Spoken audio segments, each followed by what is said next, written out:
Bon, tout d'abord, je remercie toutes ces tables et ces intervenants qui nous ont apporté beaucoup de savoir et beaucoup de questionnements aussi. Et sans plus de transition, je vais vous présenter la quatrième et dernière table de ce colloque, la table ressources, les ressources dans la guerre et pour la guerre. La ressource, c'est un objet capital dans la guerre. C'est aussi l'objet qui fait l'objectif même, des fois, géopolitique et géoéconomique d'un conflit. L'histoire ici des ressources, et on va essayer de l'approcher de façon ambitieuse, peut-être un peu trop, c'est l'idée de sa captation, de son appropriation pérenne, de son utilisation, ainsi que de sa protection et de sa subtilisation dans le cadre de la guerre. Ici, un peu moins ambitieux et peut-être moins vaste aussi, nous allons essayer de répondre à la question de est-ce que c'est une armée et son évolution qui vont définir le besoin en ressources et l'utilisation de ces ressources, ou est-ce que c'est ces ressources présentes ou proches qui permettent à l'armée de se développer. Pour cela, nous allons utiliser, répondre à cette question abyssale, en tout cas, nous allons avoir l'intervention de deux intervenants spécialisés dans la marine. Tout d'abord, Monsieur Péladan et enfin Madame Lemao. Monsieur Péladan, pour vous présenter, vous êtes chercheur et professeur à l'université Bordeaux-Montaigne, maître de conférence, excusez-moi, à Bordeaux-Montaigne dans le département des études coréennes et chercheur en histoire médiévale de l'Asie orientale. Ensuite, vous êtes aussi reconnu comme polyglotte français et anglais, mais aussi japonais et coréen. Et vous êtes initié aussi au chinois et vous lisez le chinois classique par exemple. Plus académiquement, vous avez fait votre thèse en 2021 qui s'appelle « Le temps de la grande piraterie japonaise, transformation des circulations maritimes en mer de Chine orientale entre 1350 et 1419 » sous la direction du professeur Yannick Brunoton et du maître de conférence Guillaume Carré, qui sont respectivement chercheurs spécialisés dans l'histoire médiévale de la Corée et l'histoire contemporaine et moderne du Japon. C'est ce qui vous a permis aussi d'avoir un prix, le prix Shibusawa Claudel en 2022, du côté français, puisque au côté japonais, ils doivent faire une thèse sur les Français. Enfin, vous multipliez des axes de recherche globalement sur l'histoire maritime des échanges diplomatiques et économiques en Asie, en médiéval, avec un intérêt marqué pour l'histoire de la piraterie japonaise et son âge d'or, qui se passe entre le XIVe et le XVe siècle, l'ère Muromachi, et plus spécialement Nambukucho, donc l'ère de la cour des Nord et du Sud. Ici, vous avez accepté de venir présenter un pan majeur de vos études sur l'impact environnemental de la piraterie japonaise dans le détroit de Corée, montrant ainsi l'importance de l'utilisation du bois, de la ressource de la sylviculture, qui va permettre à la fois pour les Japonais comme les Coréens d'assécher cette ressource. Merci beaucoup pour cette introduction, longue introduction, je n'en demandais pas tant. Et merci évidemment aux organisateurs du groupe GER pour cette invitation à ce colloque. C'est la deuxième fois que j'ai le plaisir, l'honneur d'y participer et je m'en réjouis. 2 sur 3 éditions, c'est pas mal. C'est pas mal. Et donc eh bien, j'espère maintenir ce taux à l'avenir. Mais nous verrons. Bref.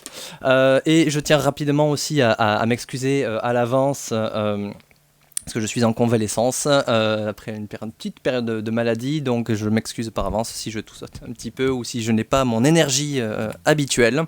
Mais je vais faire de mon mieux pour ne pas manquer de clarté. Donc, effectivement, cette présentation a été insérée dans la table. J'ai été invité à la table des ressources. Je m'assois à la table des ressources mais elle aurait tout à fait pu s'insérer aussi dans les discussions, le panel précédent, donc lié aux questions environnementales. Puisque, comme le titre le suggère, je m'intéresse peut-être un petit peu plus, la question environnementale est très présente, même si les ressources seront clairement évoquées et que, évidemment, les deux sont bien évidemment corrélés, puisque le prélèvement abusif des ressources nécessaires à la conduite de la guerre, souvent pour faire face à une menace urgente, laisse généralement assez peu de place à la réflexion sur la soutenabilité de l'utilisation des ressources, et c'est quelque chose qui est récurrent à travers l'histoire. Et parmi ces aspects de la guerre-là, évidemment, la construction navale à grande échelle a toujours été une entreprise coûteuse et qui, à l'époque des navires à bois, pesait particulièrement, est un fardeau qui pesait sur les terres boisées, notamment sous la domination des puissances maritimes, comment qu'on les définit. On a parlé un petit peu, on a évoqué les thalassocraties ce matin-là, mais ça peut être à toute échelle. Ça peut être aussi à l'échelle parfois d'un fief dans un contexte féodal, comme ce sera le cas aujourd'hui. Voilà, donc les exemples de destruction ou à tout le moins de modification de la composition des forêts pour la construction navale sont nombreux et s'étendent à toutes les périodes historiques, à toutes les régions du monde. On parlera des puissances atlantiques des 18e et 19e siècles, et là je pense que ce sera évoqué dans la présentation qui va suivre. Mais on peut évoquer évidemment la Chine, par exemple, des 11e, 15e siècles, etc., etc.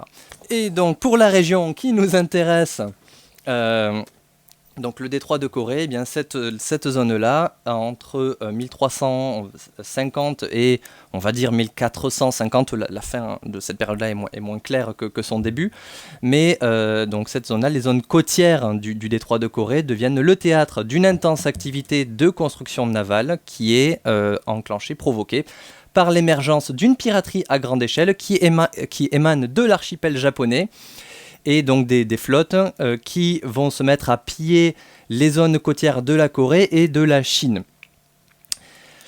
Donc ces organisations pirates que l'on connaît, vous voyez sous ces deux sinogrammes qui se lisent en japonais wako, en chinois wokro et en coréen wegu, donc vous verrez le terme sous l'une ou l'autre de ces transcriptions. Donc ces pirates-là étaient principalement basés dans les îles du nord-ouest de Kyushu. Donc c'est-à-dire, vous voyez, hop, je ne sais pas si on voit on voit le curseur, donc vous voyez toutes ces îles-là, donc l'île de Tsushima étant la plus importante, l'île de Iki, Hirado, les Goto, donc la côte nord-ouest de Kyushu, ces zones-là étaient les principaux foyers de cette piraterie au Japon, et c'était des flottes qui pouvaient mobiliser des forces de l'ordre de plusieurs milliers d'hommes. C'était pas des petits groupes, et qui pouvaient être embarqués sur des dizaines, voire même souvent des centaines de navires à la fois. Alors les sources, malheureusement, ne s'étendent guère sur la logistique navale de ces flottes pirates, mais il ne fait aucun doute que le besoin en navires était immense. Ces navires devaient être construits, devaient être réparés, devaient être remplacés aussi au fil des années, puisqu'ils ont une durée de vie qui est limitée, dans le but de maintenir, voire augmenter les capacités opérationnelles donc, de ces groupes de pirates. Mais d'un autre côté, eh bien, leurs attaques incessantes vont pousser également les puissances continentales, et en particulier la cour coréenne, qui est juste en face. Donc vous avez ici évidemment la côte sud de la Corée sur cette carte, à se lancer dans une campagne frénétique de construction navale pour contrer ces flottes pirates. Et donc eh bien, l'activité pirate va entraîner entre le second 14e et la première moitié du 15e siècle une intense activité de construction navale, tant par les pirates eux-mêmes pour constituer leur flotte, que par les autorités coréennes qui devaient s'en défendre. Voilà, donc on est, je parle de piraterie, mais on est finalement, en fonction de comment on le définit, on est quand même dans une guerre au sens le plus strict de conflit armé, même si on n'est pas dans un cas d'une confrontation entre deux entités étatiques. Alors il y a un contexte historique, mais que je n'ai pas trop le temps de développer, malheureusement. Ce que ma présentation se propose de faire, c'est d'examiner de plus près l'impact environnemental de la piraterie sur les terres qui bordent le détroit de Corée, c'est-à-dire donc à la fois les bases desquelles opèrent les pirates, ainsi que les îles et les côtes les plus proches de ces bases-là. Et donc, quand je parle de conséquences environnementales, on va surtout aborder cette question du point de vue de la déforestation, qui est un aspect qui n'a jamais étudié. Elle a fait l'objet de beaucoup d'études, cette piraterie, mais jamais du point de vue de son impact environnemental et de ses besoins en termes de ressources forestières. Pourquoi ? Parce que, je l'annonce d'ores et déjà, c'est que les sources sont assez indigentes sur cette question-là. Et donc, évidemment, ça n'a pas attiré beaucoup de travaux sur la question. Mais il y a quand même des choses à dire et j'espère pouvoir vous montrer que les raids pirates n'ont pas seulement affecté la vie des populations qu'ils ont victimisées, mais ils ont aussi laissé une empreinte profonde sur les paysages des deux côtés du détroit de Corée. Alors, pour commencer, intéressons-nous à la construction navale japonaise, donc avant le milieu du XIVe siècle. Comment est-ce que tout ça est géré du côté japonais jusqu'au milieu du XIVe siècle. Clairement, dans l'archipel japonais, jusqu'au milieu du XIVe siècle, il n'y avait aucune pénurie de bois, et même le bois de construction était un des principaux produits d'exportation du Japon vers la Chine.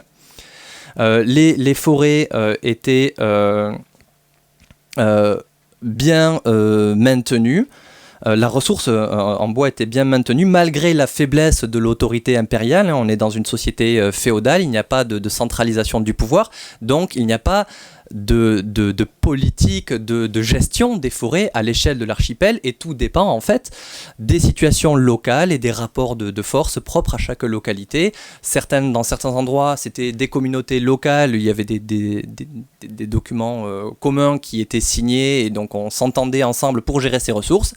Dans d'autres localités, c'était le seigneur local qui avait sous sa coupe les ressources forestières locales. C'est notamment le cas dans beaucoup des zones qui sont concernées par la piraterie.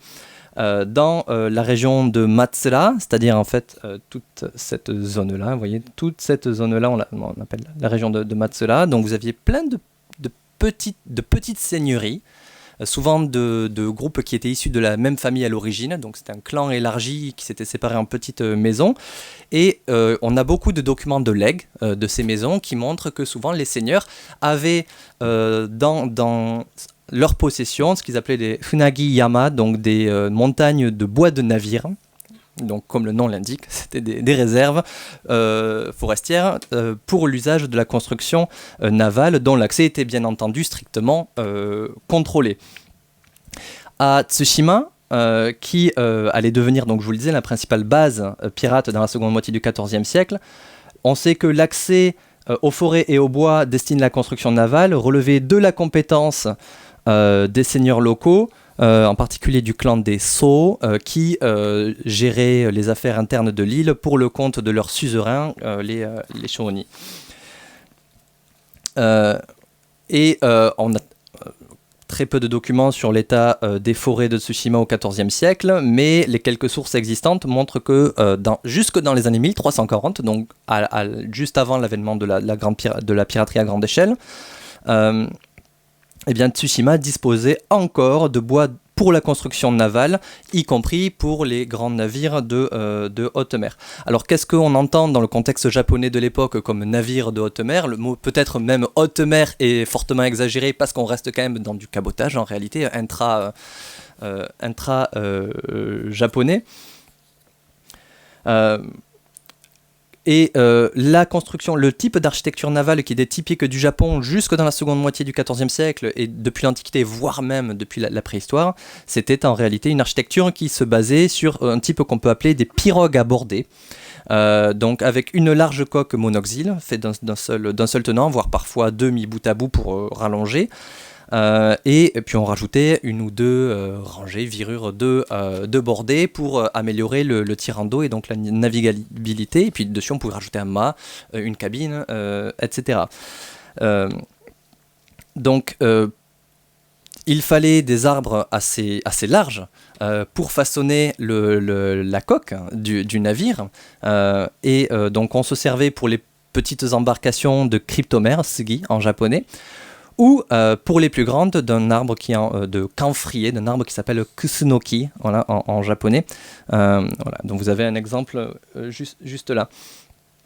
Voilà. Et donc les navires que j'ai appelés de haute mer, eh bien c'était des navires qui utilisaient de manière quasi universelle ce type d'arbre. Pourquoi ? Parce que eh bien, c'est le seul qui poussait assez droit et assez large pour permettre ce type de construction, puisque les plus grands pouvaient atteindre les 2 mètres de large, de diamètre. Et donc, elle permettait de façonner des coques tout aussi larges. Donc, la ressource primordiale pour construire ce type de navire, les plus grandes embarcations japonaises de l'époque, eh bien, c'était le camphrier. C'était l'équivalent du chêne pour les marines européennes de l'époque moderne. Sauf que pour avoir un arbre qui va avoir un tronc droit sur une dizaine ou une quinzaine de mètres de haut et qui va atteindre 2 mètres de diamètre, eh bien, il fallait attendre au moins 500 ans. Ce qui, en pratique, faisait évidemment de ces camphriers une ressource limitée qui n'était pas renouvelable ou très difficilement renouvelable. Et donc évidemment, ça a posé des problèmes de soutenabilité de la construction navale. Côté coréen, qu'est-ce qui se passe de l'autre côté du détroit de Corée ? On a très peu, encore moins de documents que dans le cas du Japon sur la question de la gestion des forêts. La cour coréenne, vraisemblablement, durant le Moyen-Âge jusqu'au XIVe siècle, la fin du XIVe siècle, n'a jamais eu à souffrir d'une pénurie de bois de construction navale. Les quelques documents à notre disposition mentionnent que lors des grands projets de construction navale, eh bien, on allait principalement chercher du bois dans les provinces du sud de la péninsule, donc c'est-à-dire proche du détroit de Corée, sur l'île de Jeju aussi, donc dans les régions qui nous intéressent, et c'est là que se trouvaient les principales réserves de bois de construction navale dans la péninsule coréenne. Et fait intéressant, donc on a parlé du camphrier dans le cas du Japon. On n'a aucune épave ou très peu d'épaves japonaises pour le Moyen-Âge qui ont été excavées aujourd'hui, mais on en a un certain nombre pour la Corée qui couvre une période, vous voyez, qui va grosso modo du 8e siècle jusqu'au début du 15e siècle, et tout, sans aucune exception, tous les navires utilisaient du bois de pin. Voilà, le pin était le bois de construction privilégié, même exclusif on pourrait dire, pour la marine coréenne, et vraisemblablement pour tout type de navire, à la fois pour des navires de transport que pour des navires de guerre, ou voilà, sans doute de pêche aussi, c'est-à-dire on ne sait pas toujours quelle était la fonction des navires qui sont retrouvés aujourd'hui. Voilà. Et le pin avait l'avantage de pousser droit et vite, puisque on pouvait espérer qu'au bout d'un siècle, on aurait un arbre bien droit qui ferait à peu près 50 cm de diamètre, et cela était idéal évidemment pour façonner des planches longues pour la construction navale. Alors, vous remarquerez, parce que vous voyez ici que vous avez des éléments qui viennent d'un navire qui avait été, donc 13e siècle, qui avait été remonté. On voit que c'est des éléments qui sont parfois assez lourds. On parlera de planches, mais en fait parfois c'est presque des rondins, donc c'est des éléments très lourds, mais c'est intégralement du pin.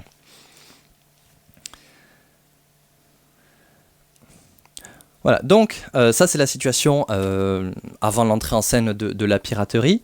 La piraterie entre en scène à partir de 1350 et comme je vous le dis, c'est des flottes qui rassemblaient des dizaines, voire des centaines de navires.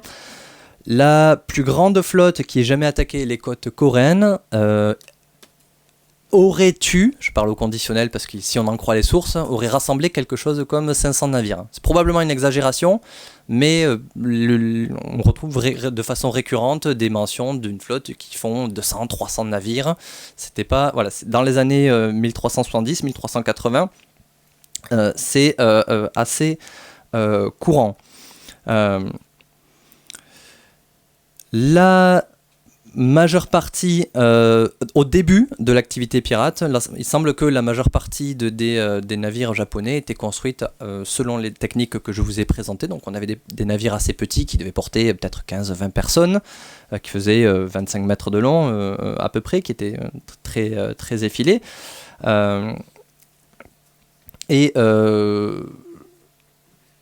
Qui donc devaient sans doute utiliser ces navires, ils utilisaient tous du camphrier.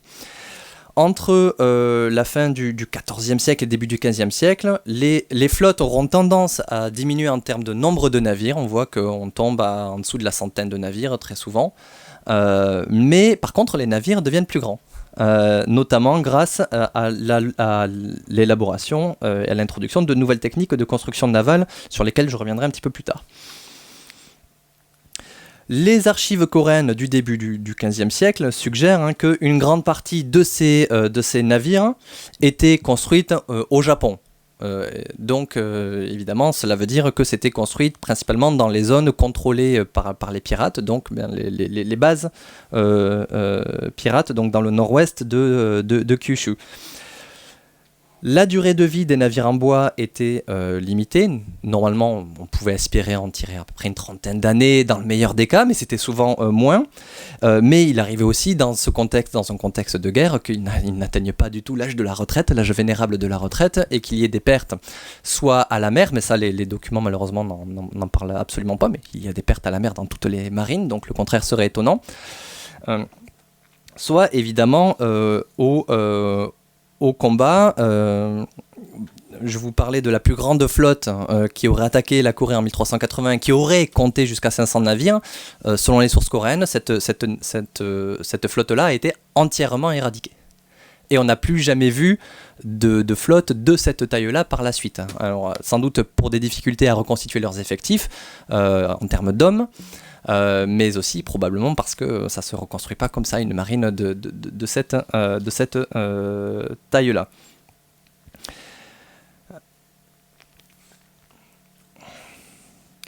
Et donc, eh bien, on n'aurait pas de difficulté à imaginer l'impact que cette construction navale a eu sur les forêts dans des petites îles comme Tsushima et Kiyohirado. Certains rapports des archives coréennes suggèrent que la surexploitation des ressources locales en bois, notamment à Tsushima, et dans les îles environnantes, aurait atteint un stade assez critique, au plus tard au début du XVe siècle. On a le cas d'un officier coréen qui avait visité Tsushima en 1419 et qui explique, je vous ai donné la citation, mais qui explique qu'il avait constaté lui-même que l'île était quasiment dépourvu de bois de construction navale, alors que avant, au milieu du XIVe siècle, il y en avait, on le sait. Donc ça suggère un changement important durant la période d'activité de la piraterie. Et ce qu'il explique ensuite, et ça c'est très intéressant, c'est que les navires de pirates japonais ou les navires japonais, du coup, se rendent sur les îles coréennes pour y construire leurs bateaux, à l'aide des ressources locales avant de rentrer sur leur nouveau navire, donc chez eux. Et effectivement, on a de nombreuses mentions dans la première moitié du XVe siècle du fait que des charpentiers japonais venaient dans les îles coréennes et ils utilisaient le bois local, ce qui est aussi une preuve indirecte de la pénurie de bois dans les îles japonaises. Alors peut-être pas dans tout l'archipel japonais, mais en tout cas dans les régions où les pirates étaient basés. Et ce qu'on voit, c'est que la demande en bois ne concernait pas uniquement les pirates et les charpentiers locaux, mais vous aviez aussi des seigneurs locaux qui envoyaient des ambassades en Corée pour dire eh bien, est-ce qu'on aurait le droit d'obtenir du bois pour construire des navires, s'il vous plaît. Et dans les années 1420, c'était accepté par la cour coréenne qui avait une certaine diplomatie pour essayer de dépasser la crise de la piraterie. Mais à partir des années 1430-1440, on dit non, on n'en a plus. Donc ne venez plus, maintenant on refuse. Voilà. Et on note aussi qu'au Japon, à partir de la fin du XIVe et début du XVe siècle, les camphriers, qui étaient vitaux, cruciaux pour l'architecture traditionnelle, la navale traditionnelle, se font de plus en plus rares au Japon. Et c'est une espèce qui n'existait quasiment pas en Corée, et surtout pas de la taille nécessaire pour faire des navires de grande taille. Et donc ça veut dire que quand on venait construire des navires, quand les Japonais venaient dans les îles coréennes, ils devaient utiliser les ressources locales. Et les ressources locales, c'est quoi ? Eh bien, les sources coréennes nous expliquent très clairement, c'est le pain. Mais avec le pain, on ne fait pas des pirogues à border. Donc, il fallait introduire de nouvelles techniques de construction. Et il se trouve que c'est justement à cette époque-là que l'on constate l'apparition de nouveaux types de navires au Japon, entièrement faits de planches. Et dont l'architecture donne a des similarités assez frappantes avec l'architecture traditionnelle coréenne. Donc il y a eu vraisemblablement un transfert de technique aussi en même temps que l'utilisation des matériaux coréens. Voilà. Donc ça veut dire que voilà, on s'affranchit de ces fameuses coques monoxyles, mais aussi on s'affranchit des limites de capacité qu'elles imposaient, ces coques monoxyles, et c'est la raison pour laquelle on voit apparaître des navires de plus en plus grands aussi parmi les flottes pirates. Donc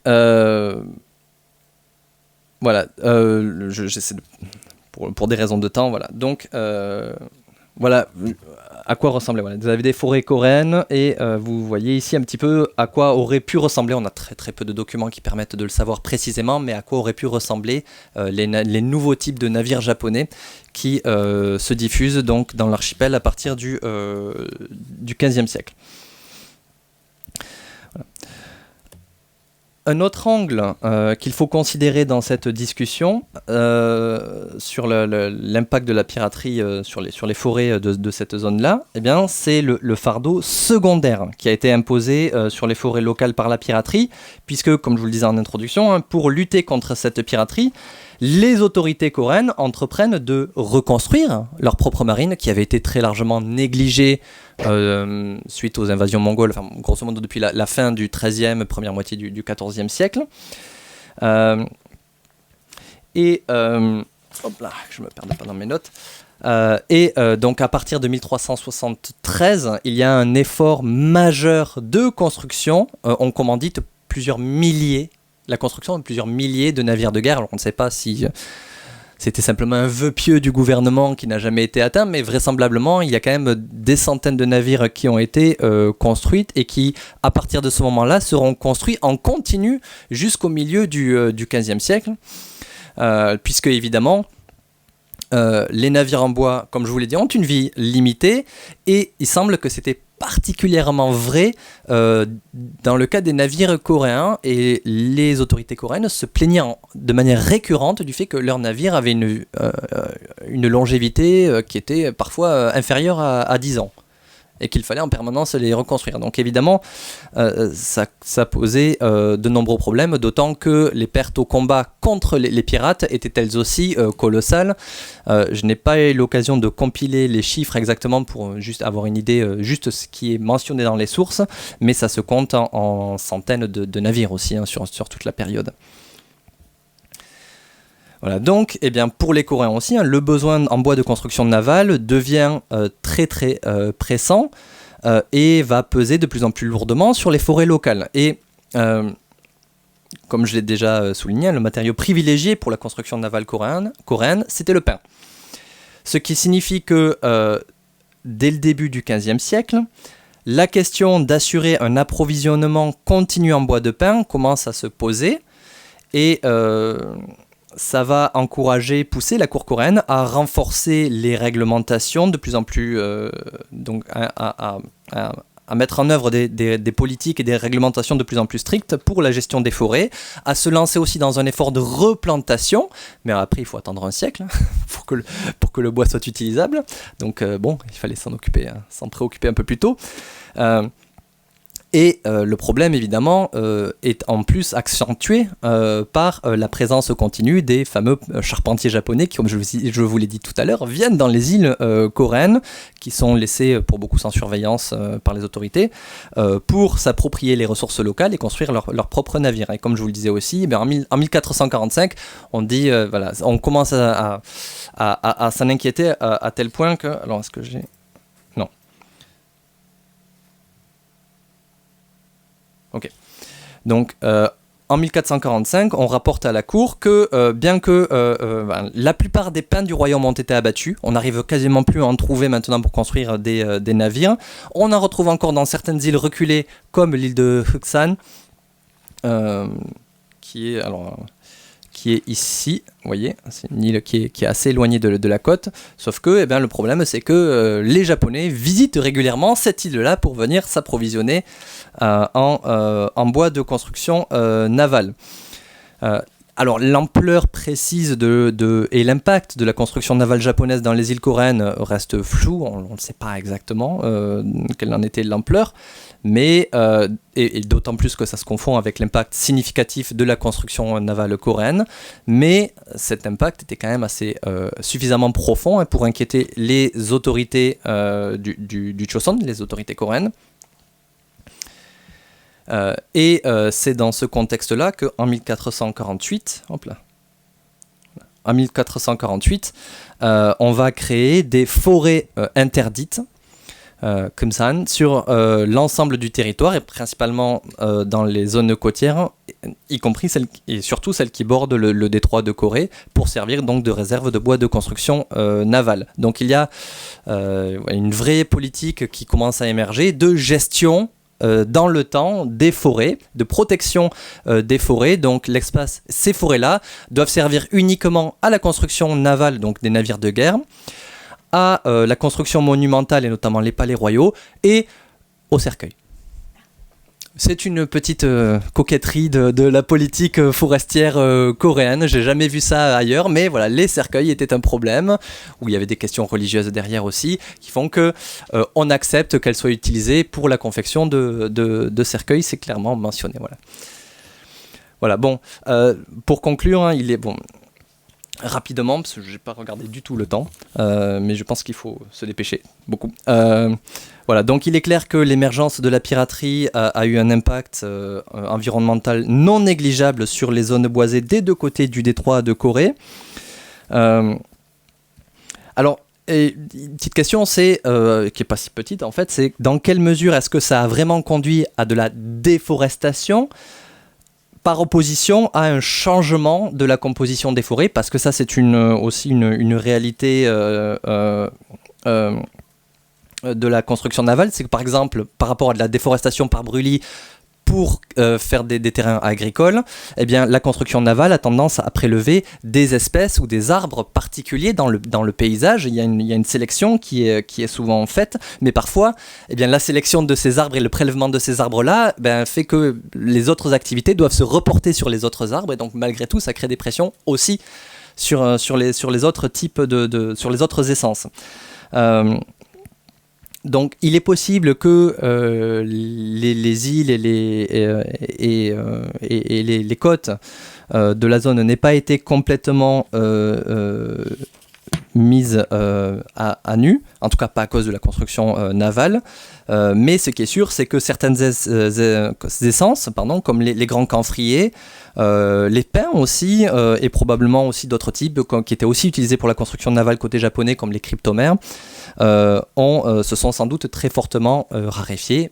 Et puis après, y a-t-il eu une régénération après l'arrêt de la piraterie et donc le ralentissement du programme de construction navale côté coréen dans la seconde moitié du XVe siècle, c'est tout à fait possible, mais malheureusement, en l'état actuel de la recherche, il est dur de l'affirmer. Voilà, je m'arrête ici, je vous remercie pour votre attention.